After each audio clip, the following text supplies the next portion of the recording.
Aula de Biologia hoje da primeira série nós vamos falar sobre fotossíntese, mais especificamente sobre as suas duas fases, a fase clara e a fase escura. E aí eu vou pedir para vocês realizarem os exercícios de fixação número 12, da questão 12 à questão 32. Esse conteúdo está no capítulo 4 da apostila, página 32 e 33. Então, gente, na última aula, a gente falou sobre plastos, cloroplastos, a gente viu a função da clorofila, viu toda essa questão, digamos, mais fisiológica e um pouquinho morfológica dos plastos, cloroplastos e não deixamos de falar, uma introdução da fotossíntese. Só que, de fato, a gente não falou, especificamente o que é a fotossíntese. E hoje a gente vai falar essa bioquímica, digamos assim, da fotossíntese. Primeiro a gente precisa entender o que é a fotossíntese para depois a gente adentrar no que ocorre dentro da fotossíntese. Vamos lá. A fotossíntese, de fato, é a produção de energia dos vegetais, É através da fotossíntese que os vegetais vão conseguir produzir energia para manter o seu corpo, para manter as atividades diárias, morfológicas e fisiológicas que eles necessitam para conseguir sobreviver.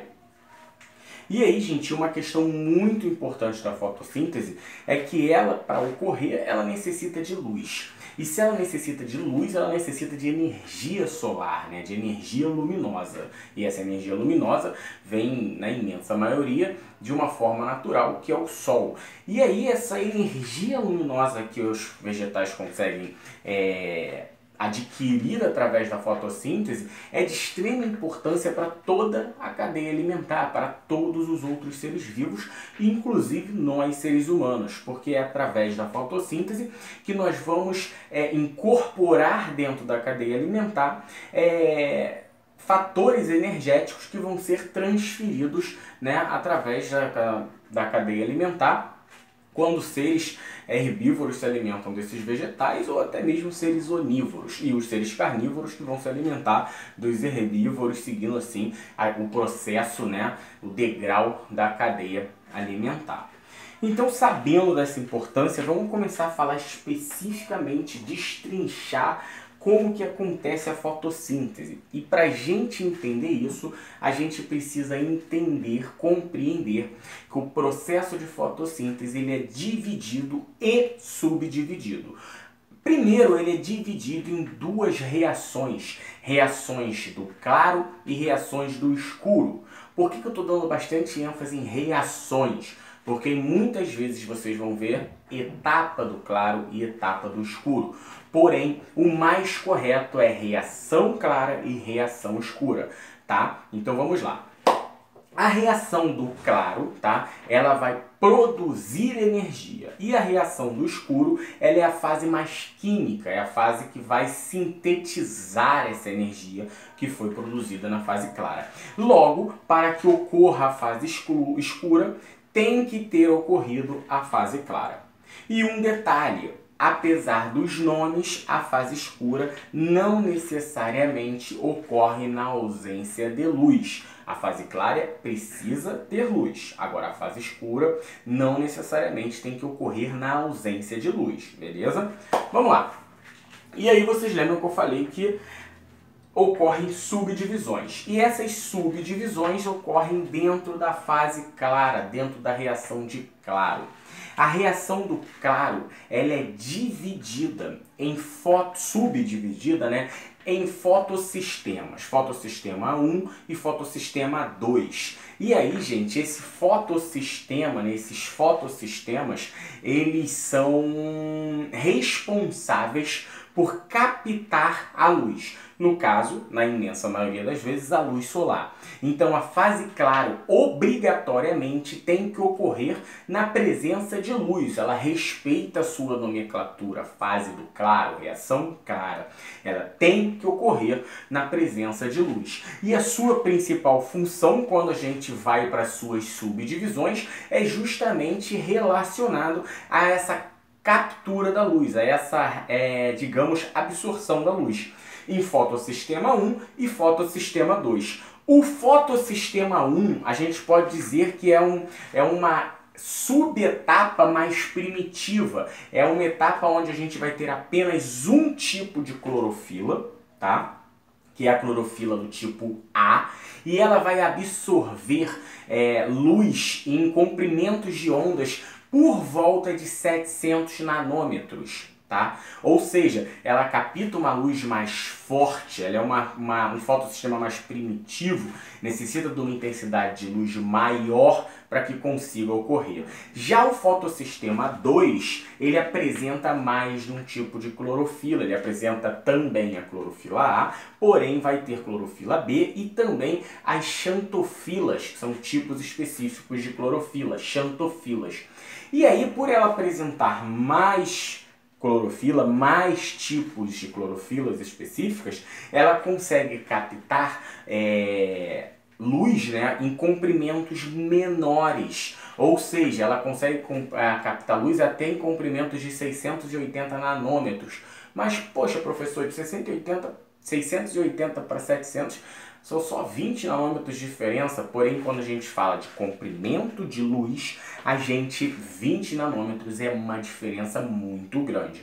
Então, o fotossistema 1 da fase clara, ele é mais primitiva, apresenta apenas clorofila do tipo A e tem a função de captar luz mais intensa, por volta de 700 nanômetros de comprimento de onda.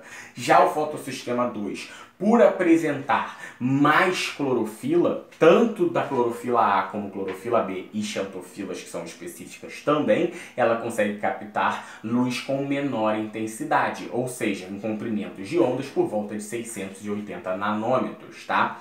E aí, gente, a gente vai ter dentro desses fotossistemas 3 mecanismos específicos da fase do claro. E quais são esses 3 mecanismos? É a fosforilação cíclica, fosforilação acíclica e a fotólise da água. Então, sabendo desses 3 mecanismos da fase clara da fotossíntese, fica aqui o pedido da atividade devolutiva número 4 relacionada ao capítulo 4. Eu quero que vocês expliquem o que é fosforilação cíclica, fosforilação acíclica e fotólise da água, todos relacionados à reação do claro da fotossíntese, beleza? E aí, gente, depois da fase clara, né, a gente vai para a fase escura, e a fase escura, como eu já informei, por curiosidade, ela não necessariamente respeita a sua nomenclatura, ela não ocorre especificamente com a ausência de luz. Ela não precisa de luz para ocorrer, por isso ela é chamada de fase escura, mas ela não ocorre só no escuro, conseguiram entender isso? Então ela é uma fase onde vai ocorrer a síntese da matéria orgânica, né, que foi produzida lá nos compostos da membrana interna, ou seja, lá nos compostos da membrana interna, onde ocorreu a produção de energia devido às reações do claro, né? Agora, na fase escura, vai literalmente sintetizar essa energia, vai sintetizar essa matéria orgânica, transformando isso em energia de fato, tá? E aí todo esse processo, né, ele além de ser denominado de reação no escuro, tem uma pegadinha de vestibular. Ele também é denominado de duas outras nomenclaturas que às vezes caem em vestibular. É ciclo de pentoses ou ciclo de Calvin-Benson. Então gravem isso, a reação escura, tá? Além de vocês gravarem que ela não ocorre, que ela não necessariamente tem que ocorrer com a ausência de luz, tá? Ela pode ocorrer com luz sim, só que ela não vai usar essa luz, mas ela pode ocorrer sim. Vocês também têm que gravar as duas outras nomenclaturas dela, que é ciclo das pentoses ou ciclo de Calvin-Benson. Calvin-Benson foi quem descobriu, obviamente, esse ciclo das pentoses, essa fase, essa reação do escuro, ok? E para finalizar, tá, a gente vai citar alguns fatores que vão influenciar na fotossíntese. E aí presta atenção. Quando eu digo fatores que vão influenciar na fotossíntese, eu não estou dizendo na qualidade da fotossíntese, e sim na velocidade que ocorre a fotossíntese. Então, temos 3 fatores cruciais que interferem diretamente, tá, na velocidade em que a fotossíntese vai ocorrer em determinado vegetal. Quais são esses 3 fatores? A intensidade luminosa é o primeiro, o segundo é a concentração de gás carbônico na atmosfera e o terceiro, e tão importante quanto, é a temperatura que esse vegetal vai estar exposto. Ok? Então, galera, finalizamos aqui. Então, o mais importante é que vocês façam essa atividade evolutiva, que vai adquirir bastante conhecimento, e também dar uma revisão, dar uma lida. E para finalizar, vocês viram que fase clara ele é bem mais complexo que a escura, né? Ali que vai produzir a energia, a escura só vai sintetizar de fato, ok? Então, muito obrigado, até a próxima, galera.